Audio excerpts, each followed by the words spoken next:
التمش نے کچھ نہیں کہا، بس خاموشی سے پلیٹ اس کی طرف سرکا دی۔ حیات نے پہلی بار اس کی طرف دیکھا۔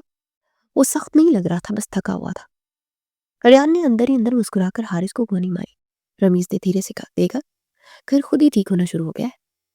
اور کھانے کی میز پر خاموشی کے باوجود ایک نازک سی مفاہمت جنم لے چکی تھی۔ آج پتہ لگ ہی جائے گا کہ یہ لڑکی کہاں ہے، کہاں سے آئی ہے۔ اسے حیات کا سارا ڈیٹا نکلوایا تھا۔ وہ جانتا تھا کہ کچھ نہ کچھ تو مسئلہ ضرور ہے، اور جو خبر اسے ملی تھی وہ چونکا دینے والی تھی۔ التمش نے سب کو لاؤنج میں جمع کر لیا۔ بھائی کیا ہوا ہے؟ رات عدالت کیوں کھول دی ہے؟ ریان آنکھیں مسلتے ہوئے صوفے پر بیٹھ گیا۔ تم لوگوں کو بہت شوق ہے نا اس چورنی کو گھر میں رکھنے کا۔ میں نے کہا تھا نا کچھ تو مسئلہ ہے، پر میری کسی نے نہیں سنی۔ تب کان کھول کر سن لو، یہ میڈم جو معصوم بن کر گھوم رہی ہے ہمارے گھر میں، یہ ایک چورنی ہے، اور اس دن جنگل میں آنے سے بھاگ رہی تھی، جس کا انہوں نے قرض لیا ہوا ہے۔ تھانے میں ان کی اتنی رپورٹر درج ہے۔ چھوٹی موٹی چورنی نہیں ہے، بڑی بڑی چوریاں کرتی ہے۔ حیات کے ساتھ ساتھ سب کا منہ کھلا کا کھلا رہ گیا۔ جس سچ کو سامنے آنے سے وہ بچا رہی تھی، آج ہم سب کے سامنے تھا۔ نہیں بھائی، ایسا نہیں ہو سکتا، بتاؤ یہ سچ نہیں ہے نا؟ رمیز حیات سے پوچھ رہا تھا۔ حیات نے روتے ہوئے کہا، یہ سچ ہے میرا، میں مجبور تھی۔ وہ بن کر اور اپنا سامان لو اور نکلو یہاں سے، بلکہ چلو میں خود چھوڑ کے آتا۔ التمش کو بہت غصہ تھا، اس کا دل چکنا چور ہوا تھا۔ باقی سب بھی التمش کے آگے کچھ بول نہ سکے۔ کو آدھی رات کو حیات کو گھر سے باہر چھوڑایا تھا، بنا یہ سوچے کہ وہ لڑکی اتنی رات کو کیا کرے گی۔ بھائی وہ چورنی ہے یا جو بھی ہے تو لڑکی نہ سوچو اسے کچھ ہو گیا تو تم کیا کرو گے؟ اس کے گھر آتے ہی وہ لوگ پھر سے شروع ہو گئے تھے۔ ویسے اس بارے میں کوئی بات نہیں کرے گا، جاؤ یہاں سے، التمش نے چیخ کر کہا۔ ریحان اور حارث چلے گئے۔ رمیز التمش کے ساتھ بیٹھ گیا، محبت کرنے لگے اس سے۔ یہ سوال غیر متوقع تھا، ہاں، پر اس نے دھوکہ دیا نا، سچ نہیں بتایا۔ التمش نے افسردگی سے کہا، تو جاؤ لے آؤ اسے۔ رمیز نے صلاح دی، کیسے؟ وہ ایک چور نہیں ہے، تم جانتے ہو میں کسے اسے لا سکتا ہوں؟ یہ کہ اپنے چھوٹے بھائیوں کو کیا سیکھ دوں گا میں؟ وہ ایک دم ہی پھٹ پڑا، یار محبت میں کون دیکھتا ہے کہ چور ہے یا ڈکیت ہے؟ محبت تو ہو جاتی ہے، تم فکر نہ کرو، ہم لوگ تمہارے ساتھ ہیں۔ رمیز نے اس کے کندھے پر ہاتھ رکھا، ہاں بھائی لے آؤ بھابھی کو، ہم ان کے بنا نہیں رہ سکتے۔ ریحان اور حارث بھی آ گئے تھے۔ بارش خاموشی سے نہیں برس رہی تھی، وہ جیسے آسمان کا سارا دکھ زمین پر ڈیل رہی تھی۔ حیات بس اسٹاپ کے شیڈ کے نیچے کھڑی تھی، بال بھیگ چکے تھے، دوپٹہ کندھوں سے پھسل کر بازوں میں سمٹ آیا تھا۔ آنکھیں خالی سڑک پر جمی تھی، جیسے کسی کا انتظار ہو، کسی موت سے کی آس ہو۔ اسے خبر نہیں تھی کہ کچھ فاصلے پر گاڑی رک چکی ہے۔ التمش نے دروازہ کھولا تو بارش نے فوراً سے اسے گھیر لیا، مگر اس کی نظریں صرف ایک چہرہ ڈھونڈ رہی تھی۔ پھر وہ رک گیا۔ وہ سامنے تھی، بھیگی ہوئی، تھکی ہوئی، مگر پھر بھی وہی حیات، اس کی محبت۔ اس نے ایک قدم آگے بڑھایا۔ حیات نے سر اٹھایا اور اگلی لمحے جیسے وقت تھم گیا، نظریں ملی اور چند سانسوں کا وقفہ، پھر حیات کھڑی ہو گئی۔ التمش، آواز کانپ گئی۔ اس نے کچھ نہیں کہا، بس تیزی سے آگے بڑھا اور اگلی لمحے حیات اس کے سینے سے لگی ہوئی تھی۔ وہ حیات کو سینے سے لگا چکا تھا۔ بارش، لوگ، سڑک، سب غیر ضروری ہو گیا تھا۔ حیات نے اس کی قمیض کو مٹھیوں میں جکڑ لیا، جیسے چھوڑ دیا تو سب کچھ پھر بکھر جائے گا۔ میں ڈر گئی تھی کہ آپ کبھی واپس نہیں آئیں گے۔ میں اکیلی ہو گئی تھی، میں اکیلے نہیں ہونا چاہتی تھی۔ مجھے یہاں نہیں چھوڑو، میں چوری نہیں کروں گی۔ میں اکیلی تھی تو اب نہیں۔ وہ سسکی۔ التمش نے اس کی ویگے بالوں پر ہاتھ رکھا، وہ پھوٹ پھوٹ کر رو دی۔ اتنی جلدی؟ التمش سے اس سے لگاؤ ہو جائے گا، وہ سوچ بھی نہیں سکتی تھی۔ میں آ گیا ہوں نا، اب کہیں نہیں جاؤ گی۔ اس نے اپنی جیکٹ اتار کر حیات کے کندھوں پر ڈالی، خاموشی سے اس کا ہاتھ ہوا اور گاڑی کی طرف لے آیا۔ گھر پہنچتے ہی دروازہ کھلا تو ریحان، حارث اور رمیز سب چونک گئے۔ بھیگی ہوئی حیات کو دیکھ کر ریحان کی آنکھیں چمک اٹھی۔ بھابھی؟ التمش نے صرف اتنا کہا، اندر لے آؤ، سردی لگ جائے گی۔ اور حیات اس بار گھر میں مہمان نہیں بلکہ اپنی جگہ پر لوٹی تھی۔ آج ان کا نکاح تھا، نکاح مکمل ہو چکا تھا۔ کمرے میں بھی دعاؤں کی خوشبو تھی اور حیات کے چہرے پر وہی ہلکی سی گھبراہٹ جو صرف اب سب بدل گیا ہے کہتی ہے۔ التمش نے آہستہ سے اس کی طرف دیکھا، جیسے پوچھ رہا ہوں چلیں، مگر اس سے پہلے دروازے پر زور کا شور مچا۔ ہو کہاں؟ ریحان نے دروازے کے آگے باقاعدہ بازو پھیلا دیے۔ یہ کمرہ اتنا سستا نہیں ہے بھائی۔ حارث ہنس پڑا، قانون سیدھا ہے التمش بھائی، دلہا دلہن اندر جائیں گے، مگر پہلے نذرانہ۔ رمیز نے جیب سے موبائل نکالتے اعلان کیا، ریٹ لسٹ بن چکی ہے، مسکراہٹ فری، شرمندگی بونس اور پیسے لازمی۔ حیات کا چہرہ سرخ ہو گیا. وہ بھی اختیار التمش کے پیچھے ہو گئی جیسے اب بھی اسے اپنی ڈھال باندھتی ہو. تم لوگ سنجیدہ نہیں ہو سکتے ایک منٹ؟ اور یہ کیا تم لوگ اس کے بھائی ہو تو راستہ کیوں روک رہے ہو؟ یہ کام تو دلہے کی بہن یا بھائی کرتے ہیں. التمش نے سخت لہجے میں کہا مگر آنکھوں میں ہنسی صاحب چلک رہی تھی. بالکل سنجیدہ ہے. ریان نے فوراً جواب دیا. بھابھی ہماری امانت ہے اور امانت بغیر حق کے نہیں جاتی. ہم بھابھی کے بھائی ہیں اور آپ کے بھی تو آپ کو دینے ہوں گے نا پیسے. حیات نے ہمت کر کے آہستہ سے کہا. اگر میں کہوں میں خود پیسے دے دوں. تینوں ایک ساتھ بول اٹھے. نہیں، یہ دلہے کی ذمہ داری ہے. بھابھی اب بس مسکرائے. التمش نے جیب سے نوٹ نکالا لیکن رمیز نے سر ہلا دیا. او نہیں نہیں، یہ تو بس صرف شروعات ہے. بھابھی سے وعدہ کرو گے کبھی رلاؤ گے نہیں، اکیلا نہیں چھوڑو گے.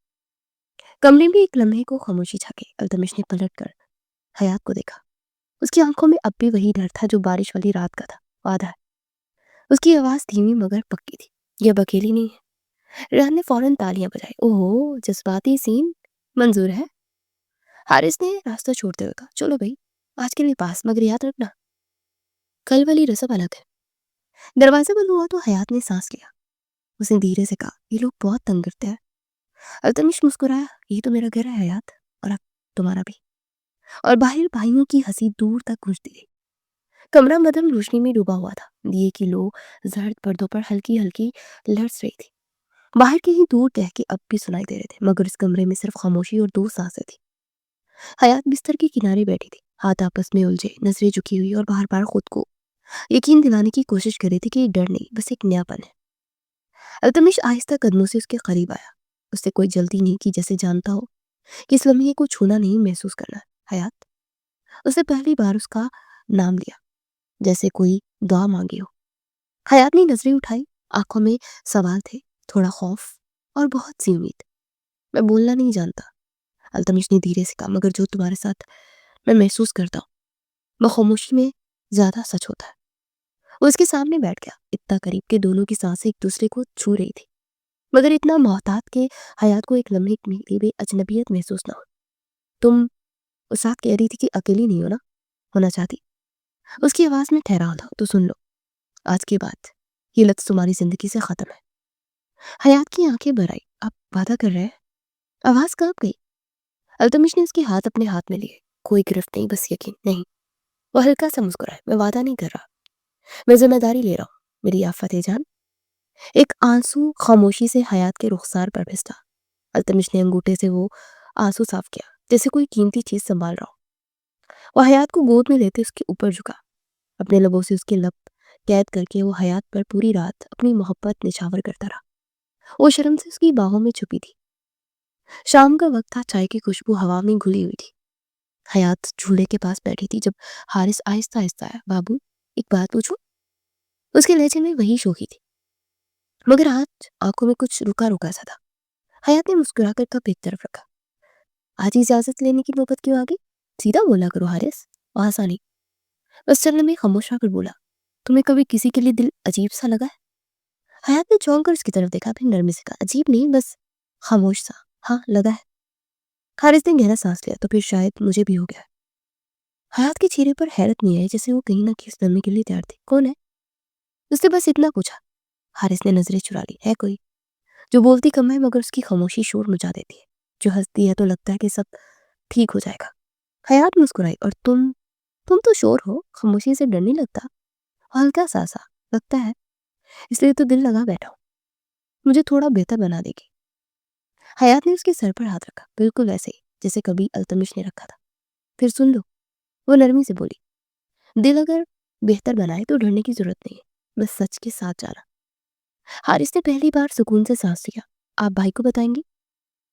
حیات نے ہلکی سی شرارت سے آنکھ دبائی. جب وقت آئے گا، فی الحال یہ راز میرا اور تمہارا ہے. دور کہیں سے التمش کی آواز آئی. حیات، چائے ٹھنڈی ہو رہی ہے. حیات نے پلٹ کر جواب دیا. آ رہی ہوں. اور وہ نکلتی چلی گئی تھی.